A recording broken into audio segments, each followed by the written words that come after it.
क्या ये यकीन करने लायक बात है कि मतलब मध्य पूर्व की वो सीमाएं जिन पर आज सबसे ज्यादा खून बह रहा है वो महज एक लाल क्रेयॉन और नक्शे पर लिखे गए दो शहरों की स्पेलिंग के आधार पर खींची गई थीं? सुनने में बहुत अजीब लगता है। बिना ये जाने कि वहां कौन रहता है, उनकी संस्कृति क्या है या वे किस पानी के स्रोत पर निर्भर हैं। हाँ, ये इतिहास की उन कड़वी सच्चाइयों में से एक है जिसे अक्सर स्कूल की किताबों में बहुत ही सफाई से छिपा दिया जाता है। बिल्कुल। जब हम दुनिया का नक्शा देखते हैं तो वो कटी हुई रेखाएं बहुत व्यवस्थित लगती हैं। लेकिन इन रेखाओं के पीछे का इतिहास लालच, सत्ता और साम्राज्यवाद की एक बहुत ही धुंधली और डरावनी तस्वीर पेश करता है। तो चलिए इसे थोड़ा विस्तार से समझते हैं। आज की इस गहरी चर्चा में हमारे पास जो स्रोत हैं वे इतिहास, भू-राजनीति और प्राउथ यानी प्रोग्रेसिव यूटिलाइजेशन थ्योरी के दस्तावेजों का एक बेहद दिलचस्प मिश्रण है।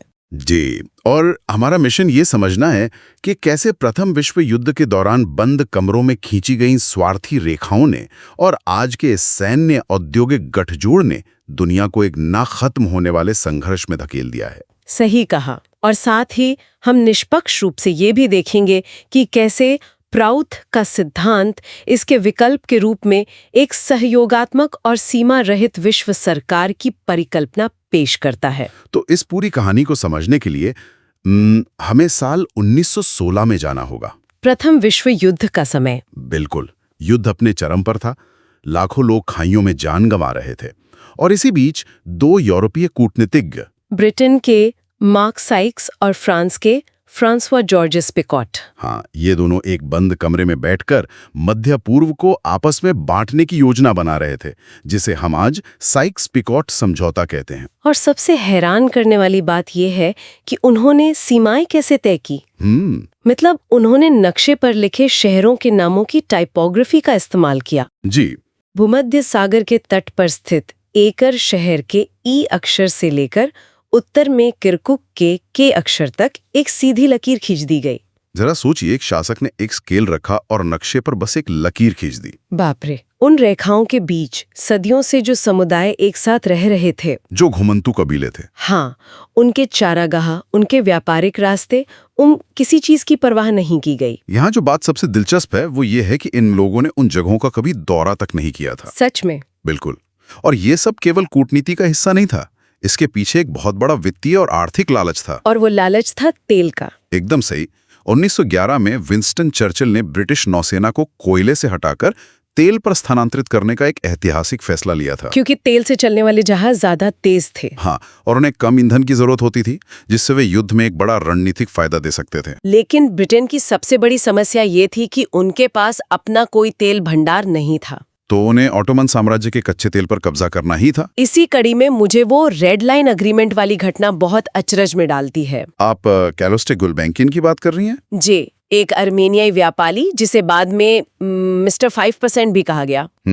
उसने ब्रिटिश, फ्रेंच और अमेरिकी तेल कंपनियों के अधिकारियों को एक साथ बिठाया। फिर उसने एक नक्शा लिया, एक लाल रंग का क्रेयॉन उठाया और पुराने ओटोमन साम्राज्य की सीमाओं पर एक गोल लकीर खींच दी। और कहा कि इस लाल घेरे के अंदर जितना भी तेल निकलेगा, पश्चिमी देश उसे आपस में बांटेंगे और उसे हर सौदे का 5% मिलेगा। मतलब कितनी आसानी से सब तय हो गया। और वो लाल लकीर आज भी उस क्षेत्र के संघर्षों का मूल कारण बनी हुई है। अगर हम इस पूरे घटनाक्रम को प्राउड के सिद्धांतों के चश्मे से देखें तो हमारे स्रोत एक बहुत ही स्पष्ट विश्लेषण देते हैं। अच्छा। हाँ, प्राउड के दस्तावेज इसे जियो सेंटिमेंट यानी भूभावना कहते हैं। जरा इसे आसान भाषा में समझाइए, ये जियो सेंटिमेंट आखिर है क्या? देखिए, जियो सेंटिमेंट का मतलब है जमीन के एक टुकड़े से ऐसा अंधा प्यार या मोह जो इंसान को इंसान का दुश्मन बना दे। समझ रही हूँ। प्राउड के सिद्धांत के अनुसार दुनिया के ज्यादातर युद्ध इसी भूभावना और संसाधनों के लालच के कारण होते हैं। इन कृत्रिम सीमाओं ने केवल विभाजन और नफरत पैदा की है, जो सिर्फ तेल और सत्ता के लिए खींची गई थीं। बिल्कुल। प्राउड के दस्तावेजों में ये तर्क दिया गया है कि राष्ट्रवाद की ये भावना अब मानव विकास के लिए एक बाधा बन चुकी है। तो फिर इसका समाधान क्या है? उनका मानना है कि भविष्य विश्ववाद का है, यानी यूनिवर्सलिज्म। एक ऐसी सोच जहां इंसानियत किसी भी भौगोलिक सीमा से ऊपर हो। ये तो कुछ ऐसा है जैसे किसी बड़े से घर में रहने वाले एक संयुक्त परिवार को बिना बकाए कुछ बाहरी लोग आएं और कमरों के बीच कंक्रीट की दीवारें खड़ी कर दें बहुत सी उदाहरण है। और फिर कहें कि अब से रसोई पर हमारा कब्जा है और तुम लोग अपने अपने कमरों में रहकर एक दूसरे से लड़ते रहो। घर के असली निवासियों से तो कभी पूछा ही नहीं गया कि वो क्या चाहते हैं। ये एक बहुत ही सटीक तुलना है और इसी विभाजन में ने आगे चलकर एक और भी खतरनाक आर्थिक व्यवस्था को जन्म दिया। आप सैन्य व्यवस्था की बात कर रहे हैं? जी, वो पुरानी रेखाएं जो तेल के लिए खींची गई थीं, वे आज सैन्य औद्योगिक गठजोड़ नाम के एक विशाल और विनाशकारी चक्र में बदल चुकी हैं। और यहाँ बात सच में बहुत दिलचस्प हो जाती है क्योंकि 1961 में जब अमेरिकी राष्ट्रपति ड्वाइट डी आइजनहावर अपना पद छोड़ रहे थे तो उन्होंने अपने विदाई भाषण में दुनिया को इसी गठजोड़ से सावधान रहने की चेतावनी दी थी। एक पूर्व सेना जनरल होने के बावजूद। हाँ, उन्होंने कहा था कि हथियारों की अंधी दौड़ और रक्षा कंपनियों का बढ़ता प्रभाव लोकतंत्र के लिए सबसे बड़ा खतरा है। और आइजनहावर की वो चेतावनी आज के आंकड़ों में पूरी तरह से सच साबित होती दिख रही है। बिल्कुल। आज का अमेरिकी रक्षा बजट $813 बिलियन के आंकड़े को भी पार कर चुका है। बाप रे, ये रकम तो सोच से भी परे है। हमारे स्रोत समझाते हैं कि ये पूरा सिस्टम एक आयरन ट्रायंगल यानी लोहे के त्रिकोण की तरह काम करता है। आयरन ट्रायंगल, इसके 3 कोने कौन से हैं? इसके 3 कोने हैं कांग्रेस यानी राजनेता, रक्षा विभाग जिसे हम पेंटागन कहते हैं, और हथियार बनाने वाली निजी कंपनियां। तो ये त्रिकोण काम कैसे करता है? मतलब ये पैसा एक जगह से दूसरी जगह कैसे घूमता है? इसकी प्रक्रिया बहुत ही व्यवस्थित और स्वार्थी है। हथियार बनाने वाली कंपनियां चुनाव लड़ने वाले राजनेताओं को भारी भरकम चंदा देती हैं। अच्छा। जब वे राजनेता चुनाव जीतकर संसद में पहुंचते हैं तो वो उन कंपनियों के हित में विशाल रक्षा बजट पास करते हैं। फिर रक्षा विभाग उसी बजट से उन कंपनियों से हथियार खरीदता है? बिल्कुल। कई बार तो ऐसी स्थिति होती है कि सेना को किसी नए लड़ाकू विमान या हथियार की जरूरत ही नहीं होती, लेकिन फिर भी बजट पास हो जाता है। हाँ, क्योंकि राजनेता उस प्रोजेक्ट को पास कर देते हैं क्योंकि उस विमान के पुर्जे उनके चुनाव क्षेत्र की फैक्ट्रियों में बन रहे होते हैं। ये तो ऐसा है जैसे किसी शहर का डॉक्टर तभी पैसे कमाता हो जब लोग बीमार पड़े। एकदम सही।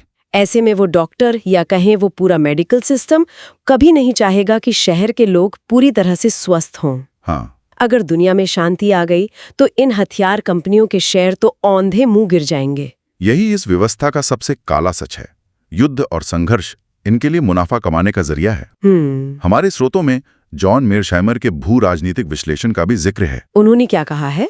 वे बताते हैं कि कैसे अमेरिका और इजराइल का ईरान के साथ जो मौजूदा तनाव है वो सिर्फ एक क्षेत्रीय लड़ाई नहीं है, यह हॉर्मुज़ जलडमरू मध्य को खतरे में डाल रहा है, जहां से दुनिया का 20% तेल गुजरता है। बिल्कुल। और अगर ये जलडमरू मध्य किसी संघर्ष के कारण बंद हो जाता है तो पूरी दुनिया की अर्थव्यवस्था बैठ सकती है। हाँ, तेल की कीमतें आसमान छूने लगेंगी, महंगाई बेकाबू हो जाएगी और एक वैश्विक मंदी आ सकती है। ये इस बात का स्पष्ट प्रतीक है कि हमारी ये सैन्य और मुनाफे पर आधारित अर्थव्यवस्था कितनी नाजुक है। और इसका सबसे दुखद पहलू ये है कि जितना पैसा एक साल में सिर्फ इन हथियारों और सैन्य शक्ति को बनाए रखने पर खर्च किया जाता है, अगर उसका एक हिस्सा भी समाज की भलाई में लगाया जाए तो चमत्कार हो सकता है। कैसे? आंकड़ों के अनुसार अमेरिका में बेघर लोगों की समस्या को इस रक्षा बजट के एक बहुत छोटे हिस्से से ही 2 बार पूरी तरह से खत्म किया जा सकता है। एक सेकंड जरा रुकिए। मतलब आप ये कह रहे हैं कि हमारे पास दुनिया की भूख मिटाने और बुनियादी जरूरतें पूरी करने के लिए पैसे हैं, लेकिन वो पैसा जानबूझकर हथियारों में झोंका जा रहा है? दुर्भाग्य से हाँ, और प्राउड का सिद्धांत इसी भारी बर्बादी की ओर ध्यान खींचते हैं। तो प्राउड इसका क्या समाधान देता है?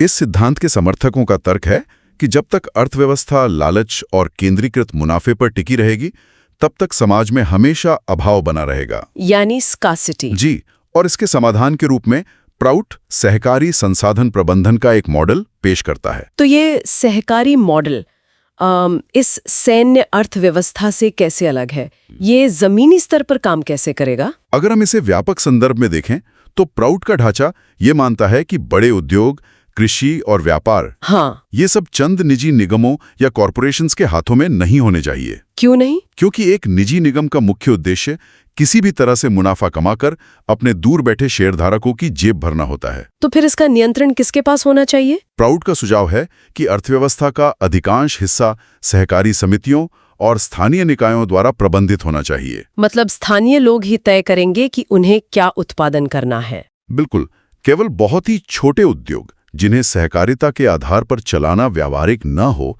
उन्हें निजी हाथों में छोड़ा जाना चाहिए। अच्छा, बाकी सब सहकारिता के तहत। हाँ, जब संसाधन स्थानीय लोगों के हाथ में होंगे तो उस क्षेत्र का पैसा उसी क्षेत्र में वापस निवेश किया जाएगा। उनका प्राथमिक लक्ष्य अंधा मुनाफा कमाना नहीं होगा। सही कहा, उनका लक्ष्य समुदाय की जरूरतों को पूरा करना होगा।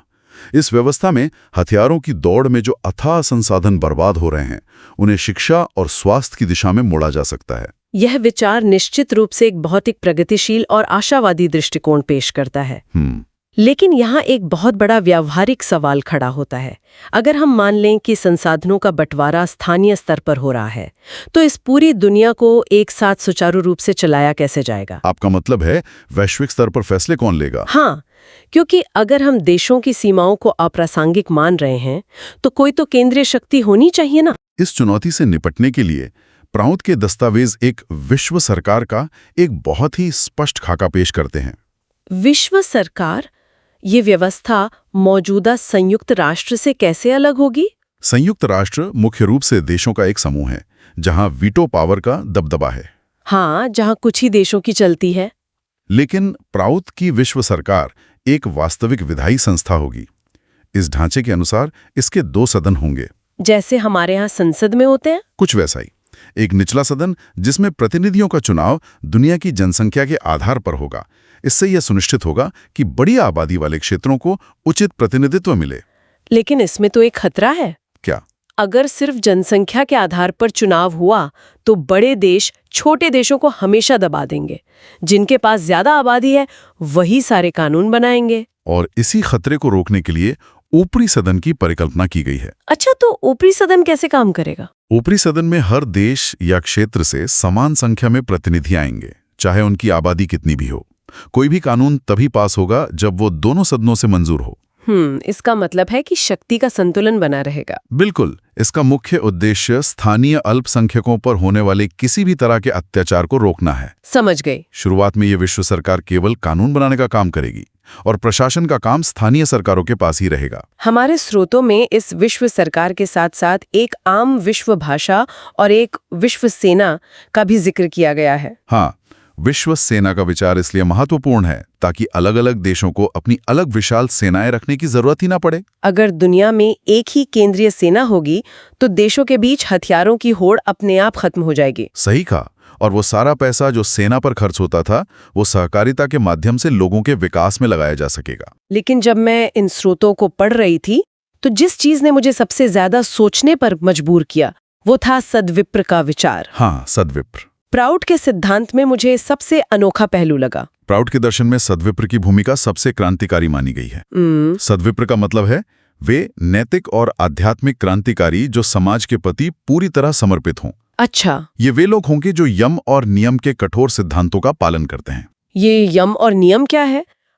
इसे थोड़ा स्पष्ट करें। यम और नियम प्राचीन योग दर्शन के ऐसे सिद्धांत हैं जो व्यक्तिगत और सामाजिक नैतिकता को परिभाषित करते हैं। इनमें क्या क्या शामिल होता है? इनमें अहिंसा, सत्य, अस्तेय यानी चोरी न करना, अपरिग्रह यानी जरूरत से ज्यादा चीजें इकट्ठी न करना और मानसिक पवित्रता जैसी बातें शामिल हैं। प्राउड के अनुसार जो व्यक्ति इन सिद्धांतों को अपने जीवन में गहराई से उतार लेता है वही सद्विप्र बनने के योग्य है। तो क्या ये सद्विप्री चुनाव लड़कर इस विश्व सरकार में शामिल होंगे? नहीं, यही इस व्यवस्था की सबसे दिलचस्प बात है। सद्विप्री खुद सत्ता में नहीं बैठते।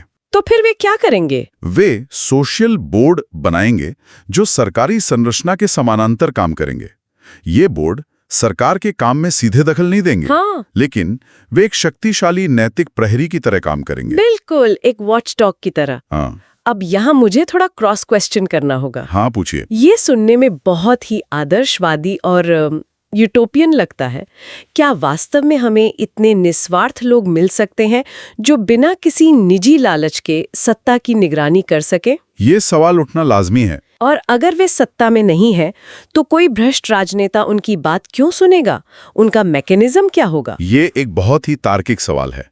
प्रोद इसका जवाब स्पिरिचुअल कैडर के निर्माण में देता है। Spiritual cadre? हाँ, प्रोद का मानना है कि ऐसे लोग रातों रात पैदा नहीं होते। इसके लिए समाज में एक ऐसा ढांचा बनाना होगा जो लोगों को आत्मविकास और विश्व कल्याण के लिए प्रशिक्षित करे।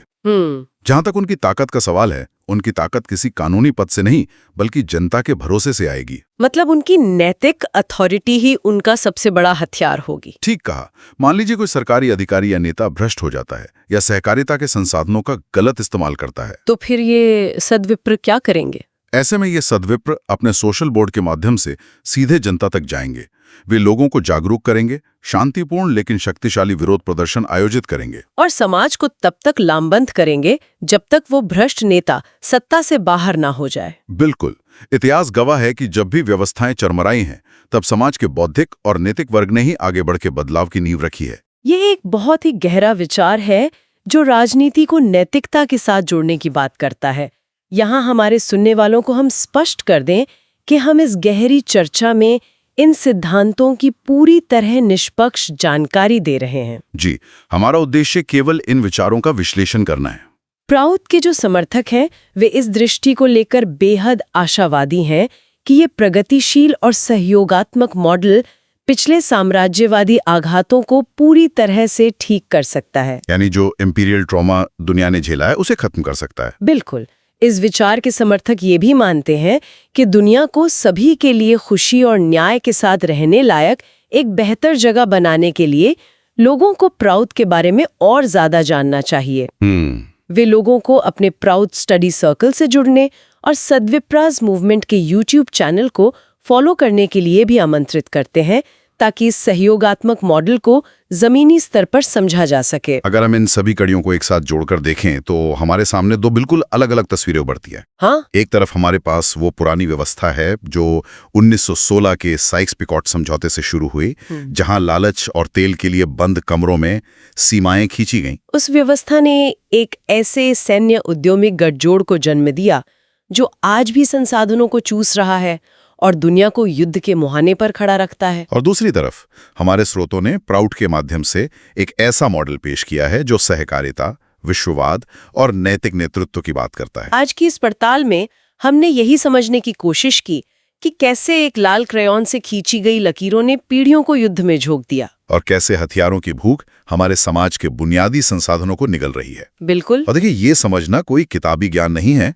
बल्कि आज के समय की सबसे बड़ी जरूरत है। वो कैसे? क्योंकि वे पुरानी सीमाएं और युद्ध की नीतियां सिर्फ इतिहास के पन्नों में दर्ज नहीं हैं, वे आज भी हमारी अर्थव्यवस्था, महंगाई, ऊर्जा संकट और हमारी रोजमर्रा की सुरक्षा को सीधे तौर पर प्रभावित कर रही हैं। एकदम सच। हम अक्सर सोचते हैं कि दुनिया के दूसरे कोने में हो रहा तनाव हमें कैसे प्रभावित करेगा, लेकिन जब पेट्रोल के दाम बढ़ते हैं या रोजमर्रा की चीजें अचानक से महंगी हो जाती हैं, तो वो उन्हीं खींची गई लकीरों और मुनाफे पर आधारित सैन्य नीतियों का सीधा असर होता है।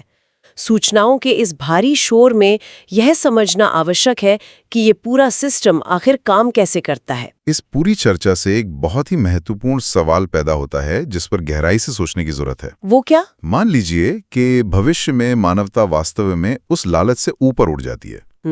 हम एक विश्व सरकार और एक आम विश्व भाषा स्थापित करने में सफल हो जाते हैं, जैसा कि प्राउड का विजन है। अच्छा, तो फिर? तो हमारी व्यक्तिगत और स्थानीय सांस्कृतिक पहचानों का क्या होगा? क्या राष्ट्रीय सीमाओं के बिना हमारी विविधता पनप पाएगी या हम सभी एक ही वैश्विक रंग में रंग जाएंगे? ये तो बहुत ही सोचने वाली बात है। क्या हम एक ऐसी दुनिया बना सकते हैं जो हमें एक सूत्र में बांधे भी रखे लेकिन हमारी जड़ों को भी कटने ना दे? ये एक ऐसा सवाल है जिस पर हम सबको खुद विचार करना चाहिए। क्या हम सच में उस लाल क्रेयॉन की लकीर से आगे बढ़कर एक ऐसी दुनिया की कल्पना कर सकते हैं जहां इंसानियत का रंग उस लाल रंग से कहीं ज्यादा गहरा और पक्का हो? बिल्कुल। इसी विचार के साथ हम आज की इस गहरी चर्चा को यहीं विराम देते हैं। इस पड़ताल में हमारे साथ जुड़ने के लिए बहुत बहुत धन्यवाद। मिलते हैं अगली बार कुछ और नए स्रोतों और विचारोत्तेजक सवालों के साथ।